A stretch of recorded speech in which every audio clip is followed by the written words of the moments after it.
Welcome to my channel. আজকে আমরা ঘরোয়া পদ্ধতিতে চিকেন রান্না করব। তার জন্য একটা কড়াইয়ের মধ্যে তেল দিলাম, তারপর একটা তেজপাতা, একটু গোটা জিরে, একটা শুকনো লঙ্কা। গরম হয়ে যাওয়ার পর আগের থেকে কুচিয়ে রাখা পেঁয়াজগুলো দিয়ে দিচ্ছি। তারপর এই পেঁয়াজগুলোকে একটু ভালোভাবে নাড়াচাড়া করে নেব। লাল হয়ে ভেজে আসার পরে একটু চিনি, তারপর আগে থেকে কুচিয়ে রাখা ক্যাপসিকামগুলো দিয়ে দেব। তারপর আবারও একটু ভালোভাবে নাড়াচাড়া করে নেব।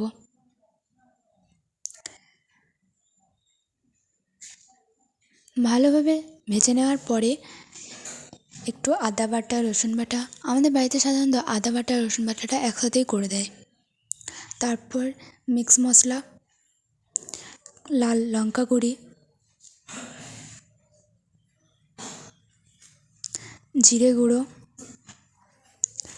ধনে গুঁড়ো দিয়ে ভালোভাবে মিক্স করে নেব।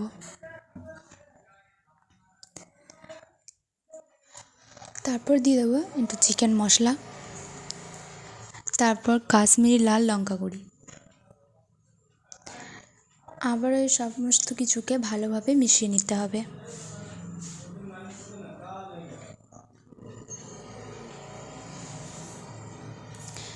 তারপর চিকেনগুলোকে ভালোভাবে ধুয়ে নেব। তারপর একে একে সমস্ত চিকেনগুলোকে দিয়ে দিতে হবে। তারপর ভালোভাবে মশলাটার সাথে চিকেনগুলোকে মিশিয়ে নিতে হবে।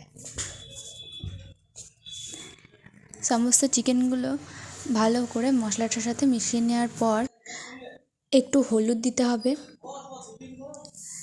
তারপরে পরিমাণ মতো লবণ,